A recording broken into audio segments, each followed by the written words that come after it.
Adityanath Yogi, Keshav Prasad Maurya, doctor Dinesh Sharma, Surya Pratap Shahi, Suresh Khanna, Swami Prasad Maurya, Satish Mahana, Rajesh Agarwal, Rita Bahuguna Joshi, Dara Singh Chauhan, Dharmpal Singh, Bhupendra Chaudhary, doctor Mahendra Kumar Singh, SP Singh Baghel, Satyadev Pachauri, रमापत Shastri, Om Prakash Rajbhar, जय प्रताप सिंह, सुरेश राणा, राजेंद्र प्रताप सिंह, मोती सिंह, लक्ष्मी नारायण चौधरी, चेतन चौहान, मुकुट बिहारी वर्मा, अनिल राजभर, स्वाति सिंह, गुलाब देवी, नंद गोपाल गुप्ता नंदी, जयप्रकाश निषाद। तो 24 cabinet, 22 cabinet, 2 deputy CM और उसके अलावे सीएम, उसके अलावे स्वतंत्र प्रभार के 9, ये तमाम लोगों की शपथ और कुल मिला के 50 का आंकड़ा, 49 मंत्रियों के साथ 50 का आंकड़ा है। और मुख्यमंत्री इस वक्त टी पार्टी के लिए पहुंच चुके हैं और वहां पर सचिवालय जहां पहुंचे, जहां पर ये टी पार्टी है, वहां पर इंतजार, चूंकि तकरीबन आधे घंटे के बाद वो पत्रकारों से भी संवाद कायम करेंगे। तो वहां पर जो भी पूरा मंत्रिमंडल है, जिस मंत्रिमंडल का हम जिक्र आपसे लगातार कर रहे हैं, क्योंकि जिस सोशल इंजीनियरिंग के साथ बीजेपी ने इस बार कमाल किया और अमित शाह लगातार उन लोगों को शामिल करते चले गए जो बाहर से आ रहे थे और शामिल करते हुए टिकट देते चले गए, उसमें हमने 2014 के बाद बीजेपी में जो लोग शामिल हुए हैं उनकी तादाद 100 के लगभग है जिन्हें टिकट दिया गया, ये हम आपको बता दें। और इतनी बड़ी तादाद में जब बाहर से आए, दूसरे राजनीतिक दलों से आए, उसमें से जो मंत्री इधर बनाया गया है उनकी फेहरिस्त भी अच्छी खासी है। यानी एक ऐसी सोशल इंजीनियरिंग भी इस गुलदस्ते में नजर आ रही है जो योगी आदित्यनाथ के कैबिनेट के जरिए नजर आएगी। उनके बीच आपस में जो पहली मुलाकात होगी अब से जो शुरू हो चली है टी पार्टी का, जिसका जिक्र हम कर रहे हैं, उसमें उसके बाद संवाद पत्रकारों से होगा और उसके बाद वो सवाल आएंगे कि क्या आने वाले वक्त में चुनौती सबसे बड़ी क्या है और मुश्किल सबसे बड़ी क्या है। और मुश्किल का जिक्र तो नहीं होगा, लेकिन चुनौतियों के आसरे जो कहा गया है उसको किस रूप में करना है, उसका एक विजन योगी आदित्यनाथ जो रखेंगे, उसका इंतजार हर कोई अपने तरीके से। ये जो महामंत्रियों की तस्वीर भी आपको स्क्रीन पे दिखाते चले जा रहे हैं, जो कैबिनेट मिनिस्टर्स जिन्होंने शपथ ली है, वो आपके स्क्रीन पे लगातार चल रहा है। लेकिन बार बार जिस बात का जिक्र हो रहा है, हम उसमें विजय शंकर जी एक कमेंट यहाँ पर आपसे चाहेंगे, जरा सा आगे बढ़े, क्योंकि हम एक रिपोर्ट गोरखपुर की भी दिखाने वाले हैं। उससे पहले हम एक कमेंट आपसे चाह रहे हैं, इस बात का जिक्र क्यों हो रहा है कि अब गोरखपुर भी एक पॉलिटिकल लेबोरेटरी के तौर में उत्तर प्रदेश के जरिए निकलकर सामने आएगा और वो कहीं ना कहीं किसी ना किसी रूप में दूसरी पार्टी को डराता भी है और दूसरी पार्टियों को राजनीतिक तौर पर खड़ा होने का मौका भी देता है। देखो आज में ये ऐसा है नहीं, ये हर व्यक्ति अपने अपने स्थान पर जब खड़ा होकर सोचता है तो वो उसकी अपनी दृष्टि के अनुसार सोचता है। ओके। आप गोरखपुर ले लीजिए, चाहे पश्चिम उत्तर प्रदेश ले लीजिए, चाहे बुंदेलखंड ले लीजिए, चाहे आप बरेली वाले एरिया में ले लीजिए, हर जगह कोई ना कोई एक नेता स्टैब्लिश छवि का वहां पर आपको दिखाई पड़ेगा। हम एक चीज और बताइए, 15 उम्मीदवारों को खड़ा किया गया था हिंदू वाहिनी जो थी उसके जरिए।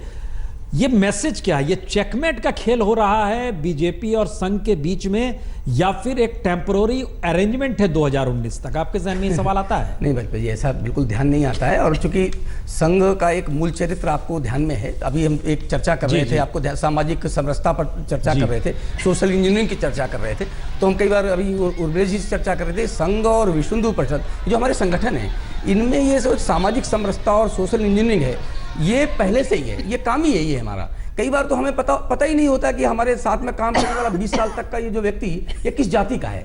इससे बड़ी सोशल इंजीनियरिंग आपको देश में, दुनिया में शायद कहीं देखने को नहीं मिलेगी। ये बात अलग है कि आज आपको भारतीय जनता पार्टी की आप चर्चा कर रहे हैं, सरकार में आई है इसलिए कि वहाँ आपको सोशल इंजीनियरिंग दिखाई पड़ रही है, लेकिन ये हमारे संगठन में बहुत पहले से है और इसी आधार पर करने का हमारा मूल चरित्र है। नहीं, ये आप सही कह रहे हैं। हमको लगता है आरएसएस के लोग इसके उदाहरण भी देते हैं कि वर्धा में महात्मा गांधी एक बार पहुंचे थे तो उन्होंने देखा था एक कतार में बैठ के सारे लोग खा रहे हैं, वहाँ जाति वाती कोई मायने नहीं रखते। लेकिन हम एक रिपोर्ट दिखाते हैं गोरखपुर की, बड़ी छोटी सी रिपोर्ट है, उनमें से उसके बाद इस पर चर्चा करेंगे।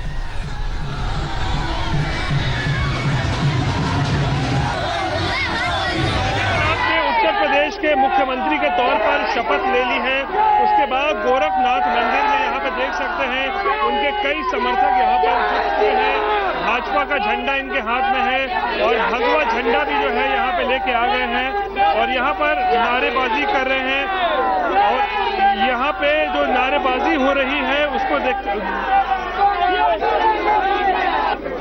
योगी आदित्यनाथ ने उत्तर प्रदेश के मुख्यमंत्री के तौर पर शपथ ले ली है और उसके बाद यहाँ पर देख सकते हैं किस तरीके से जो उनके समर्थक हैं यहाँ पर वो यहाँ सैकड़ों की तादाद में आ चुके हैं और यहाँ पर नारेबाजी भी की जा रही है उनके तरफ से जय श्री राम के नारे लग रहे हैं।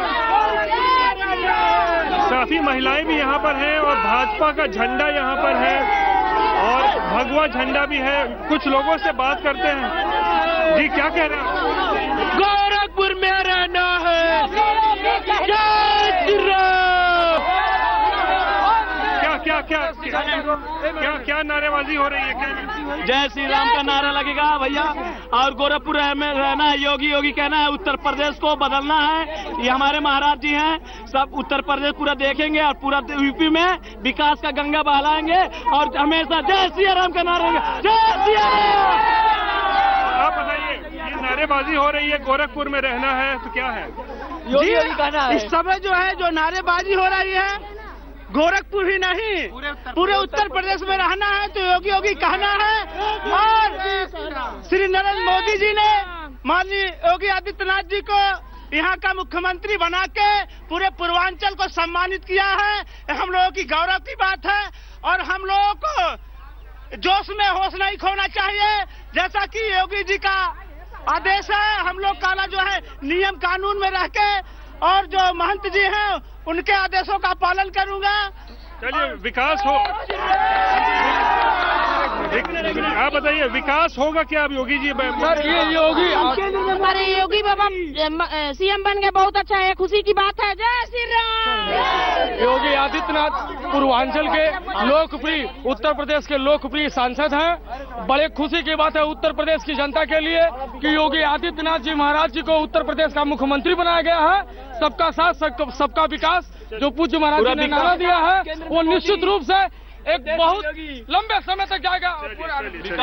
तो यहाँ पे देख सकते हैं जो लोग यहाँ पर है वो नारेबाजी कर रहे हैं यहाँ पर और यहाँ पर भगवा झंडा बीजेपी का झंडा यहाँ पर है और योगी आदित्यनाथ मुख्यमंत्री बन गए हैं। इसको लेकर यहाँ समर्थकों में काफी उत्साह है। कैमरा पर्सन दीपक कुमार के साथ रोहित सिंह, गोरखनाथ मंदिर, गोरखपुर।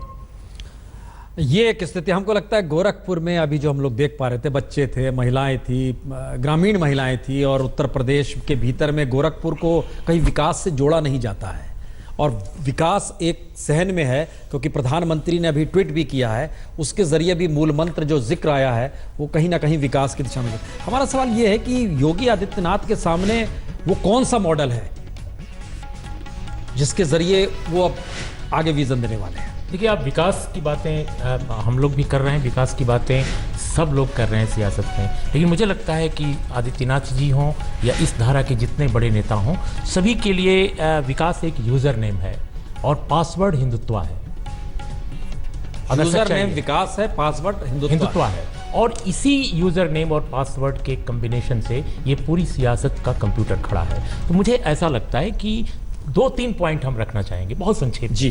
पहली बात यह है कि जैसा मैंने पहले भी कहा कि देखिए, गोरखपुर को बहुत साधारण ढंग से लिया जाता है क्योंकि बहुत पिछड़ा इलाका है जहाँ इंसेफ्लाइटिस है, जहाँ मच्छर हैं, जहाँ टूटी सड़कें हैं। लेकिन भारत के हिंदुत्व आंदोलन में गोरखपुर का योगदान नागपुर से कभी कम नहीं है। गीता प्रेस की स्थापना वहाँ हुई। गीता प्रेस ने जो ट्रेमेंडस जॉब अदा किया। आधुनिक दौर में बंद हो गया सब जी।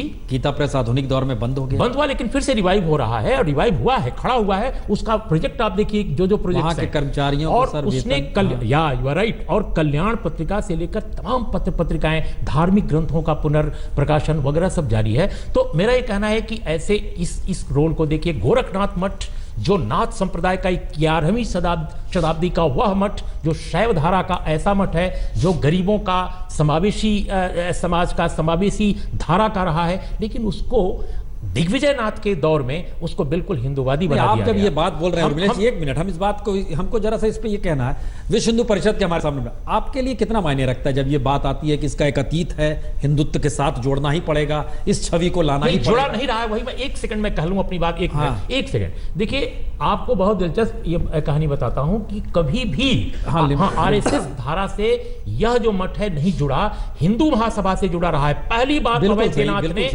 बार अवैधनाथ ने बीजेपी से सांसदी ली। इसके पहले जितने लोग थे निर्दलीय या हिंदू महासभा के साथ, वो सावरकर के साथ गए, लेकिन वो आरएसएस के साथ नहीं गए। ये पहली दफा है, बहुत बड़ी घटना है प्रसून, कि 5 बार के सांसद को बीजेपी ने कभी केंद्रीय मंत्री नहीं बनाया, सीधे मुख्यमंत्री बनाया है। विरोध ये संघ का बहुत बड़ा के एजेंडा है। भीतर का, जहां सावरकर वर्सेस हेडगेवार एक दौर में था, तो क्या ये उसका अंतर्विरोध अब सामने है? बीजेपी भी समाहित हो गई है उसमें? नहीं, ये मुझे लगता है कि ये ऐसा नहीं है। अभी उर्मिलेश जी एक बात कह रहे थे कि वहाँ का गीता प्रेस गोरखपुर और नागपुर दोनों की भूमिकाएं एक चर्चा कर रहे थे, तो मुझे लगता है कि ये ठीक बात है कि गीता प्रेस गोरखपुर का भारत के धार्मिक प्रज्वलन को और प्रज्वलित रखना, उसमें बहुत बड़ा योगदान है। नहीं, मॉडल क्या है फिर योगी आदित्यनाथ का? क्या मॉडल होगा? हम एक मिनट इनसे कमेंट ले लो, उसके नहीं, योगी आदित्यनाथ जी का मॉडल जो हिंदुत्व का जो मॉडल है वो अलग अलग ढंग से लोग उसको आंक सकते हैं। हिंदुत्व का मॉडल एक ही है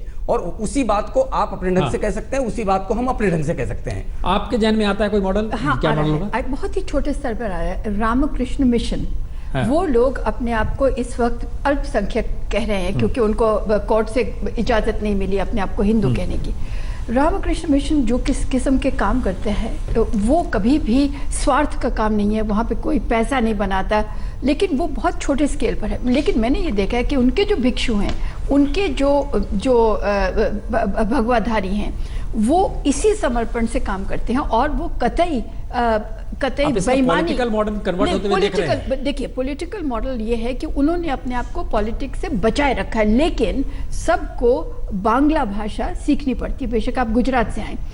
उनका भी एक मूल मंत्र है, उनके भी अपने जो जहाँ से वो चले आते हैं सदियों से। हम सीएम की बात कर रहे हैं, दिमाग में रखिएगा। देखिए, मैं आपको हम उस मॉडल को खोज रहे हैं जो सीएम हो गया। देखिए, सीएम हो गया, लेकिन आप ये क्यों भूलते हैं कि अगर सीएम हो गए तो वो इंसानों के साथ ही डील करेंगे, उत्तर प्रदेश की जनता के साथ। हम जरा सा रोक रहे हैं, ये तस्वीरें आपको सीधे स्क्रीन पर दिखा रहे हैं, जिसमें अब जिस जिक्र था कि अब योगी आदित्यनाथ जो तमाम नेताओं के साथ जो बैठेंगे, जो मंत्री, जो कैबिनेट मिनिस्टर्स है और तमाम मंत्री हैं, उनके साथ बैठ के जो टी पार्टी ऑर्गेनाइज की गई है, तो वह उस भवन में पहुंच चुके हैं और वहां पर उनके साथ टी पार्टी होगी और उसके बाद उनसे संवाद, आपस में मिलना जुलना, बातचीत, ये वही की आप तस्वीरें देख रहे हैं। योगी आदित्यनाथ, ऐसा कुछ भी नहीं है कि वो अपनी छवि जिसका जिक्र हम लोग कर रहे हैं, क्या वो छवि टूट जाएगी? नहीं टूटेगी, ऐसा नहीं, बिल्कुल नहीं, बिल्कुल भगवाधारी अपने योगी आदित्यनाथ, और बाहर लिखा भी गया है आदित्यनाथ योगी। हमको लगता है ये जानने के लिए जरा सा हम आपको लिए चले पौड़ी। नेगी हमारे संवाददाता वहां पर है। नेगी, माँ बाप देख रहे थे, उनकी आंखों से हम लोग लगातार पढ़ने की कोशिश कर रहे हैं योगी आदित्यनाथ बेटे को लेकर, उनके भीतर जो भावुकता है इस वक्त क्या है? देखिए प्रसून जी, योगी आदित्यनाथ के उत्तर प्रदेश का मुख्यमंत्री बनने को लेकर उत्सव का माहौल जरूर है, लेकिन सन्यासी होने के नाते योगी आदित्यनाथ